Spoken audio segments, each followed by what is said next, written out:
আপনারা কারা কারা একা একা যখন নামাজ পড়েন, নফল হোক সুন্নত হোক বা ফরজ হোক, যখন নামাজ পড়েন প্রায় রাকাতে সূরা কুল হুয়াল্লাহ পড়েন কারা কারা? একটু হাত তোলেন তো। আচ্ছা, হাত নামান। খুশি হইয়া হাত তুলছেন, মনে করছেন প্রশংসা পাবেন। প্রশংসা না, বরং একটা বদনাম পাওয়ার ভয় আছে।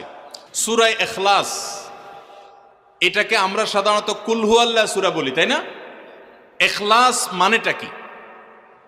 আমরা যেহেতু এই সূরাগুলো নামাজের মধ্যে সবচেয়ে বেশি পাঠ করি, ঠিক না ঠিক? এই সূরাগুলো অর্থাৎ শেষের দিককার সূরাগুলো আমরা যেহেতু বেশি নামাজের মধ্যে পাঠ করি, এই সূরাগুলোর অর্থ যদি আমি জানি, ব্যাখ্যা যদি আমি জানি, তাহলে নামাজের মধ্যে মনোযোগ ধরে রাখা সহজ হবে। কারণ আপনি মুখে কি পড়তেছেন, আপনি নিজে অর্থ বুঝেন না, মন্ত্রের মতো পাঠ করতেছেন। যদিও না বুঝে পড়লেও আপনি সওয়াব পাবেন, কিন্তু না বুঝে পড়লে তো আর এই কোরআনে আল্লাহ কি বলেছে এটা আপনি জানতে পারবেন না। না জানলে সে অনুযায়ী আপনি আমলও করতে পারবেন না। এই জন্য আমাদেরকে বুঝতে হবে। এই জন্য সূরা